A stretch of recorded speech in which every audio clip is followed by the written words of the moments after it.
Los estadígrafos o estadísticos de dispersión lo que hacen es resumir la heterogeneidad de los valores de la variable. Vamos a ver rango recorrido, rango intercuartílico, varianza, desviación estándar y coeficiente de variación. La dispersión de un conjunto de observaciones se refiere a la variedad que muestran las mismas, que muestran los datos. Una medida de dispersión conlleva información respecto a la cantidad total de la variabilidad presente en el conjunto de datos. Si todos los valores de una variable fueran iguales, es decir, que fueran una constante, pues no habría dispersión. Pero pues si no todos los valores son iguales, inevitablemente existirá dispersión. La magnitud de la dispersión es pequeña cuando los valores, aunque diferentes, son cercanos entre sí. Veámoslo gráficamente. Supongamos que aquí en este eje de las X tenemos el puntaje de un examen y aquí en el eje de las Y tenemos el número de estudiantes o la frecuencia de estudiantes, como quieran. Entonces notemos que esta que tenemos acá, esta curva, este comportamiento, teniendo esta media, este valor de la media, tiene menor variabilidad si la comparamos con este otro resultado. Miren que este tiene valores mucho más bajitos respecto a este y este tiene valores mucho más altos respecto a este. Entonces, en esta aquí planita tendríamos una mayor variabilidad y en esta tendríamos una menor variabilidad. O lo que es lo mismo, tendríamos en la de abajo mayor dispersión de los datos y en esta otra menor dispersión de los datos. Entonces la idea de estos estadígrafos es, mediante un dato, decirnos cómo se comportan los datos respecto a esta variabilidad. Lo primero sería el rango o intervalo de variación. Es la diferencia entre el valor más pequeño y el más grande. En realidad es el grande menos el más pequeño del conjunto de observaciones. Entonces el rango es el dato más grande y el dato menos el dato más pequeño, por ejemplo, que fuera edad y que la edad mayor fuera 80 años y la edad menor fuera 50. Entonces sería 80 menos 50, el rango sería de 30 años. La utilidad del rango pues es limitada porque solo toma dos valores y además es probable que alguno de esos valores sea extremo. Pues la ventaja obviamente es que es muy fácil de calcular. Cuando hay valores extremos, mejor que el rango, es mejor calcular el rango intercuartílico, que también se llama amplitud del intercuartil. Esta medida refleja la variabilidad entre el 50% central de las observaciones en el conjunto de datos. ¿Por qué motivo? Porque es la diferencia entre el cuartil 3, es decir, el valor del cuartil 3, menos el valor del cuartil 1, nos da el 50% central.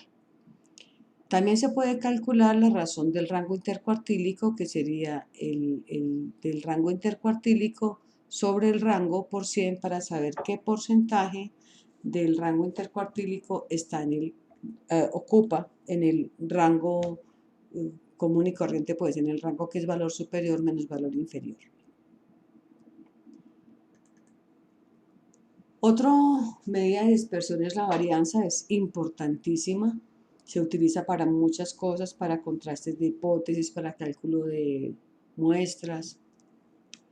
Esta es su fórmula, es S al cuadrado y es la sumatoria desde el valor 1 hasta el valor n de los valores de X, digamos pues las edades, 15 años, 20, 50, menos el promedio de esa variable, todo elevado al cuadrado, y dividido por n-1.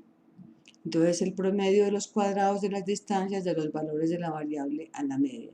Si la media aritmética, por ejemplo, fuera de 21,7, la varianza sería un dato fuera 10 años, 10 años menos 21,7 al cuadrado, más 10 años, otro dato de 10 años, etcétera, más otro dato de 34 años menos 21,7 al cuadrado. Y todo dividido por 28 datos, el que sería n-1, es decir, la distribución sería de 29 datos. Entonces esa varianza nos da en con una unidad al cuadrado. Esa es una dificultad para interpretarla directamente, pero pues la solución es llevarla a la desviación estándar. Una varianza más grande, pues obviamente implica mayor dispersión de los datos. Bueno, la desviación estándar es la raíz cuadrada de la varianza, con lo cual sus unidades son iguales. Esta es la fórmula de la varianza, esta que está aquí dentro de la raíz cuadrada, y aquí tenemos que la desviación estándar, que es S, es la raíz cuadrada de la varianza.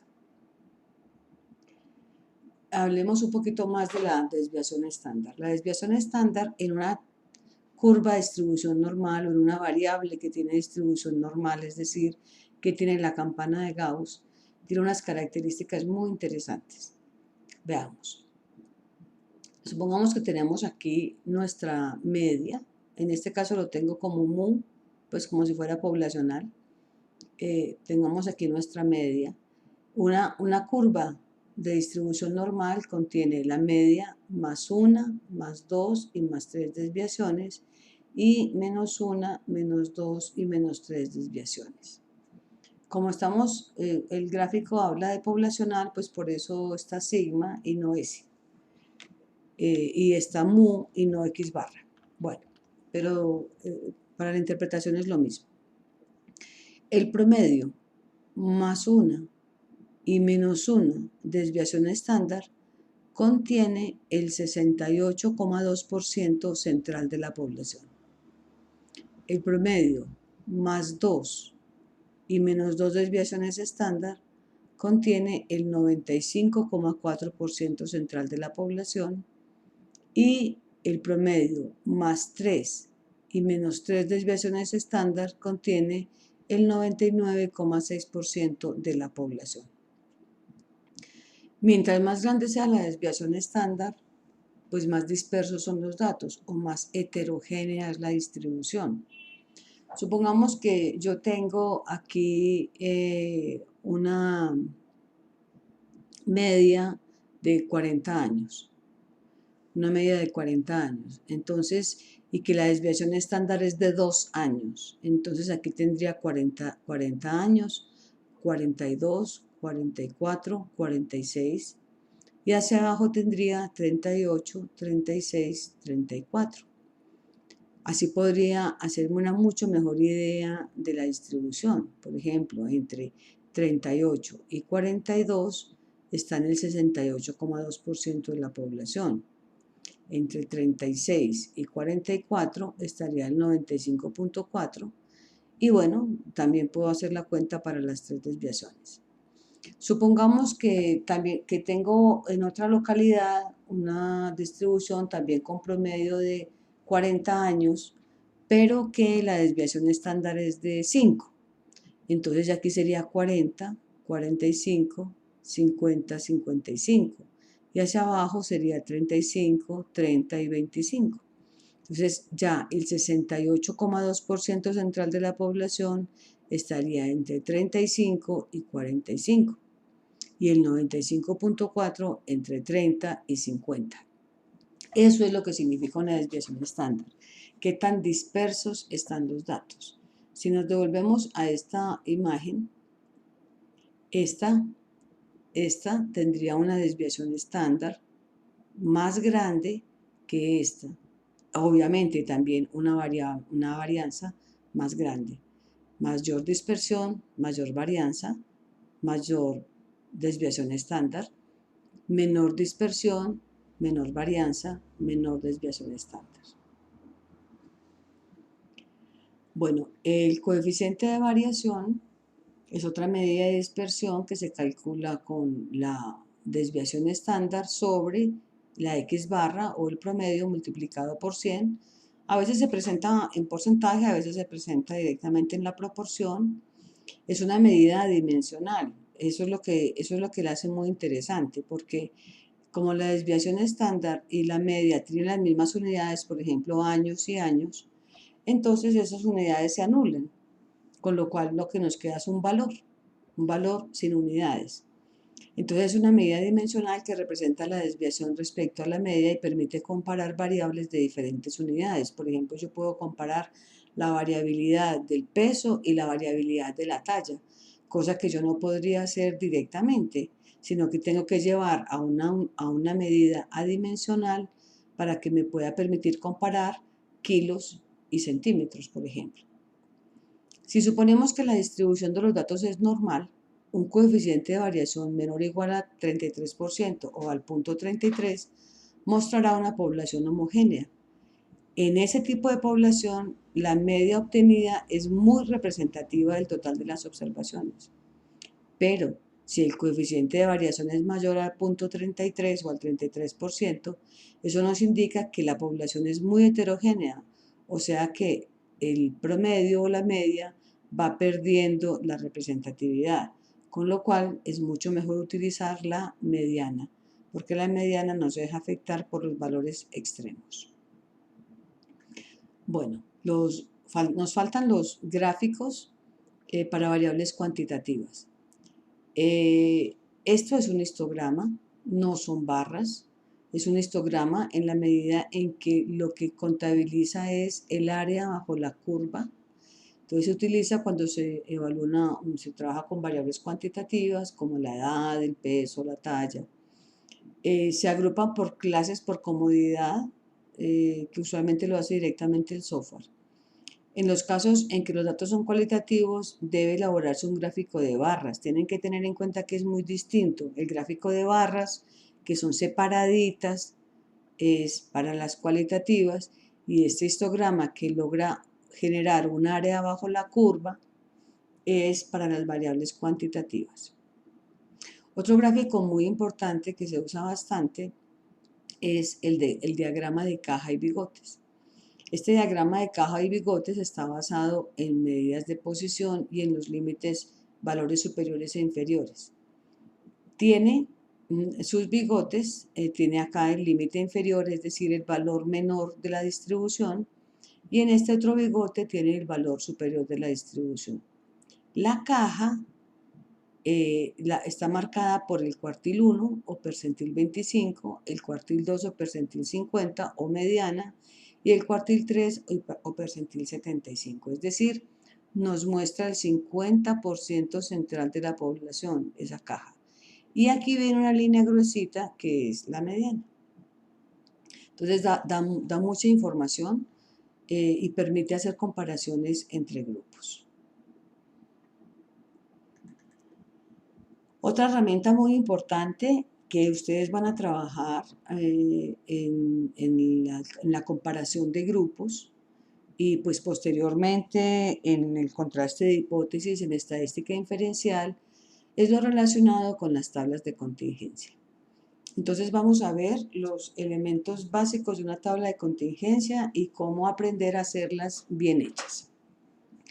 Primero, siempre que tenemos una tabla, lo que se pueda considerar factor de riesgo o protector para el evento debe estar aquí titulando las filas. Aquí está el factor 1, que sería factor positivo, y aquí factor 2, que sería factor negativo. Aquí está la presencia y aquí está la ausencia. Por otro lado, aquí están los grupos de comparación, que en términos generales serían los enfermos y los sanos, o la enfermedad presente, la enfermedad ausente. Esta tabla genera 4 celdas internas que se denominan 1OA, 2OB, 3OC, 4OD. Tenemos 4 valores marginales, producto de la suma, este más este me da este marginal, este más este me da este marginal, este más este me da este marginal y este más este me da este marginal. Y finalmente tenemos la suma total, es decir, el tamaño de la muestra aquí en esta última celda. Para poder trabajar bien las tablas para poderle definir los porcentajes que debe tener estas tablas de contingencia, o tabla cruzada, o tabla de 2×2, o tabla tetracórica, tiene pues muchos nombres, debemos aprender a distinguir entre variable aleatoria y variable fija, lo cual habíamos mencionado en el primer video, específicamente la aleatoria. Una variable aleatoria es la variable cuya distribución vamos a conocer con la recogida de datos. Por ejemplo, yo reúno unos estudiantes y les voy a preguntar de dónde vienen. Yo previamente no sé de dónde vienen, cuál es su lugar de residencia o de procedencia. Entonces, como yo ese dato lo voy a averiguar, entonces esa variable es una variable aleatoria.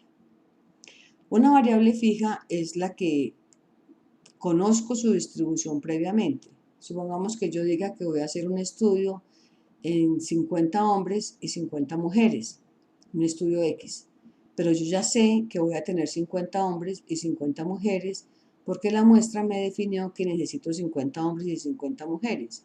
Entonces la variable sexo, que ya sé que son 50 y 50, es una variable fija y se convierte en la variable que me genera los grupos para comparar. Con la variable fija es con la que estoy comparando el comportamiento de la variable aleatoria. Entonces veamos este. Supongamos que yo tengo una variable fija, personas con cáncer de pulmón.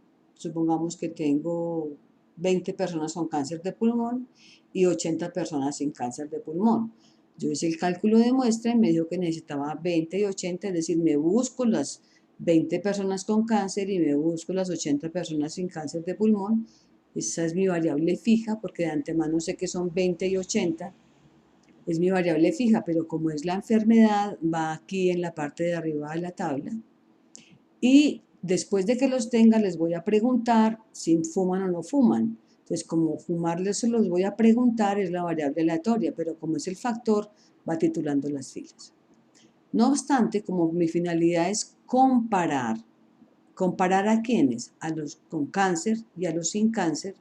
Eso significa que el porcentaje total el porcentaje debe estar por columnas. Me debe dar el 100% de la gente con cáncer para saber qué porcentaje fuma, qué porcentaje no fuma, y me debe dar el 100% de la gente sin cáncer para saber qué porcentaje fuma y qué porcentaje no fuma. Si fuera este el caso, tendríamos que aquí, lo primero que uno hace es ubicar dónde está el 100%, veamos, el 100% es de la columna, el 100% es de la columna, supongamos este 62,5% que me está diciendo que del 100% o del total de los pacientes con cáncer de pulmón, 62,5 fuman. ¿O qué me dice este 34,6? Me dice que del total de pacientes sin cáncer de pulmón, el 34,6 fuma. Este sería un diseño tipo casos y controles, porque en los casos y controles yo comparo los casos, es decir, los enfermos, con los sanos. Podría ser que yo también esté comparando, pero que sea un estudio de cohortes, es decir, que tenga un seguimiento. Entonces yo tengo un grupo de personas expuestas al sílice, por ejemplo, 50 personas expuestas al sílice y otras 50 no expuestas al sílice, y les hago seguimiento durante muchos años para determinar quién hace fibrosis pulmonar positiva, fibrosis pulmonar negativa. De nuevo, esta es la variable fija, pero como es el factor, viene acá. Esta es la variable aleatoria, pero como es la enfermedad, viene acá. Importante, los 100% son por filas, porque mi grupo de comparación es donde tengo la variable fija. Voy a comparar a la gente expuesta con la gente no expuesta respecto a si les da o no les da fibrosis pulmonar. Entonces, en el cuadro sería algo así. En este caso, donde miro, aquí está el 100%, aquí está el 100%, entonces tengo el 62,5%, quiere decir que del total de pacientes expuestos, 62,5 presentaron fibrosis pulmonar. Y ese 34,6 diría que del total de pacientes no expuestos, 34,6 presentaron fibrosis pulmonar. Notarán pues que estos datos no tienen absolutamente nada que ver con la realidad. Finalmente, yo puedo tener dos variables aleatorias, es decir, yo voy a un grupo de personas y les pregunto por las dos variables. Supongamos que les voy a preguntar si fuman y si ingieren licor. Es decir, yo no estoy conformando grupos previamente. Esto es más característico del objetivo estadístico asociar y es propio de los estudios cross-sectional o prevalencia tipo analítico, donde pues indago sobre las dos variables a la vez. El 100% viene acá, el 100% viene en el gran total, simplemente los demás todos son valores respecto a este 100%. No obstante, pues yo puedo hacer comparaciones también, aquí podría pedir por filas o por columnas, pero lo que importa es que yo sepa leer adecuadamente la tabla. Miremos en esta, ¿dónde está el 100%? Solo hay un 100%. Entonces, ¿qué quiere decir este 30%? Quiere decir que del total de la muestra, de esto, del total de la muestra, el 30% consumen alcohol y fuman. O ese 34%, ¿qué quiere decir? Que del total de la muestra, el 34% no consumen alcohol y no fuman. Bien, entonces hay que practicar un poquito estas tablas para esa interpretación y decidir dónde van los valores. A manera de ejemplo de comparación con las medidas que ya hemos visto, veamos que yo tuviera estas 5 distribuciones, todas son de edad de pacientes hipertensos, por ejemplo.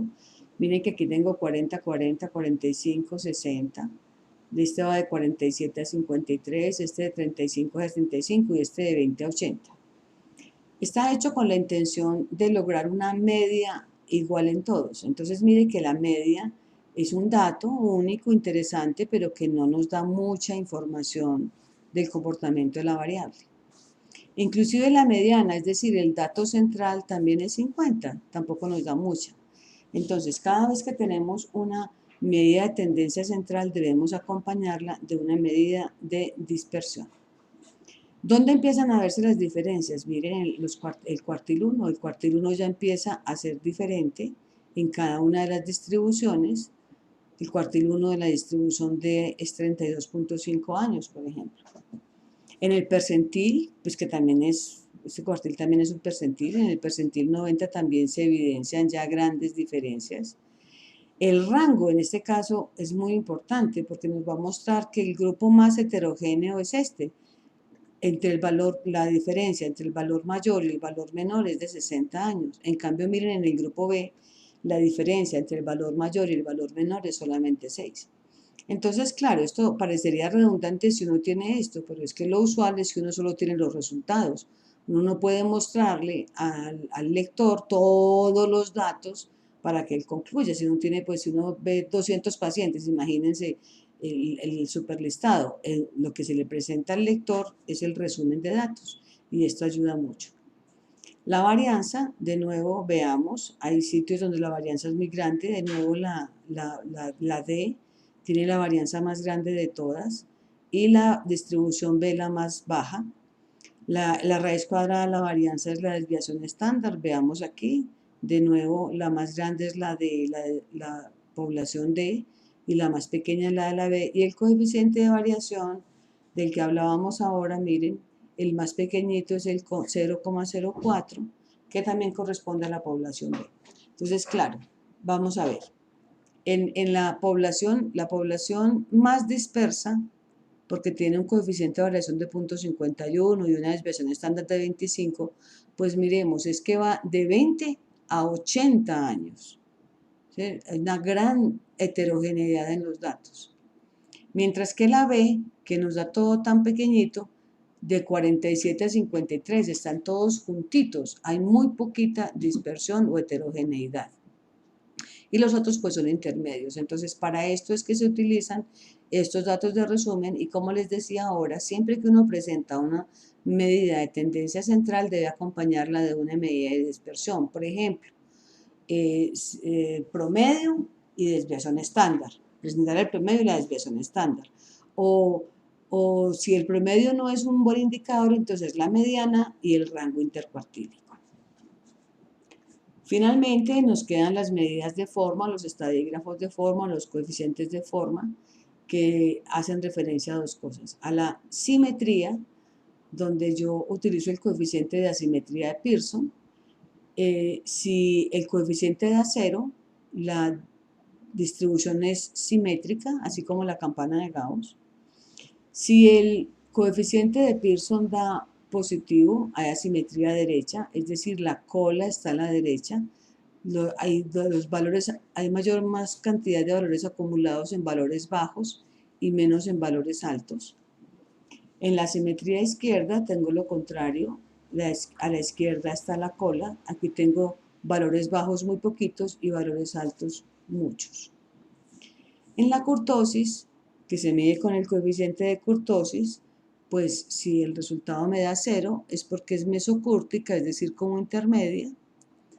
Es leptocúrtica cuando el coeficiente es positivo, que es como más levantada, y más aplanada, la platicúrtica, cuando el coeficiente es negativo. Una distribución normal, que se verá, pues se utiliza en estadística inferencial, es la que cumple la característica de ser simétrica y ser mesocúrtica.